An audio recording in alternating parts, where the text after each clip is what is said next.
ഒരു paper cup വെച്ചിട്ട് ഇങ്ങനെയൊക്കെ സെറ്റപ്പ് ചെയ്യാൻ പറ്റുമെന്ന് തോന്നുന്ന രീതിയിൽ ഒരു കുട്ടി ക്രാഫ്റ്റാണ്. അതിന് വേണ്ടിയിട്ട് ആദ്യം 2 പേപ്പർ കപ്പ് എടുക്കുക. അതിലൊരു പേപ്പർ കപ്പിൻ്റെ മോൾ ഭാഗത്ത് 4 സെൻറ്റിമീറ്ററും സൈഡിൽ 5 സെൻറ്റിമീറ്ററും വരുന്ന 2 ചതുരങ്ങൾ ഓപ്പോസിറ്റ് ആയിട്ട് വരുന്ന രീതിയിൽ വെട്ടിയെടുക്കുക. അത് കഴിഞ്ഞിട്ട് രണ്ടാമത്തെ പേപ്പർ കപ്പ് എടുത്തിട്ട് നീളത്തിൽ 1 സെൻറ്റിമീറ്റർ ഗ്യാപ്പിൽ ഇങ്ങനെ വരകൾ ഇട്ട് കൊടുക്കുക.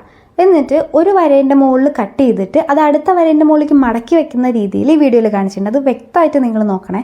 അതുപോലെ വെട്ടിയിട്ട് ഇങ്ങനെ സൈഡിക്കായിട്ട് മടക്കി കൊടുക്കുക. നമ്മുടെ ഈ പരിപാടി കഴിഞ്ഞ് കഴിഞ്ഞാൽ നമ്മുടെ ഏകദേശം ഒരു 1/4 ഭാഗം കംപ്ലീറ്റ് ആയി. ഓക്കെ, അത് കഴിഞ്ഞിട്ട് നമ്മുടെ ഒരു സ്റ്റീൽ കമ്പി എടുത്തിട്ട് ഒരു എസ് ആകൃതിയിൽ ഇങ്ങനെ മടക്കി കൊടുക്കുക.